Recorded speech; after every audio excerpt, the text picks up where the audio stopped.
Let's talk about the concerns of a startup inside a large company. There are concerns that people have that I'll say are legitimate concerns about the threat of the startup to the existence of the business itself. It could cannibalize the business. It could lead the business into directions that are not profitable to go, for example. At the same time, it can threaten the functions inside an organization. So say I'm the legal department, I'm the liability department. You're entering a new business. How do I evaluate those risks? How do I make procurement decisions in a space that I'm not used to? So the people in those functions, IT, engineering, procurement, are confused about what to do, and their worry is that they'll make a mistake that'll be consequential, or that they'll waste their time and not meet their objectives. And then individuals have concerns too about their careers. Where does this fit in my career path? If I support this, even if I'm not part of it, and I'm associated with failure, what happens? So these are legitimate concerns that people inside large organizations have, and they often are manifest and described as just political resistance.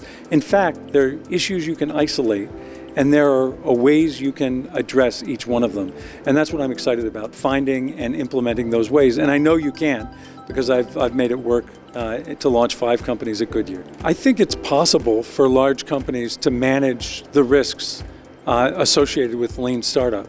And they do it with a number of techniques, and I like to say that they're impedance matching between the practices of the lean startup and the practices and expectations of the company. Like I said, the concerns of a large company are legitimate concerns. You don't want a startup to go off in any direction. You don't want to cannibalize your business without understanding and making a very thoughtful decision about it. The practices that people use are just that work, I think, directly address the issues at hand. So if people are concerned about cannibalization, then be very explicit about the business model you're pursuing, the risks associated with it.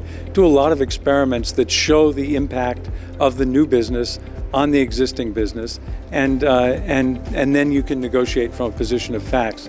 It is a reality that if I were starting a startup and it had nothing to do with the core business I were part of, why would I do it inside another company? There are too many drags and no advantages. The advantage large companies have is that they have assets. They've got customers. They've got staff that can help. They've got technical expertise. They've got channels. They've got support and staff and so forth. If you can leverage those capabilities, which you won't do if it's all isolated in a separate sandbox, then you can create competitive advantage with your startup. If you try to leverage them without caring for the risks and concerns, it'll crash and burn, and I think that's what most often happens.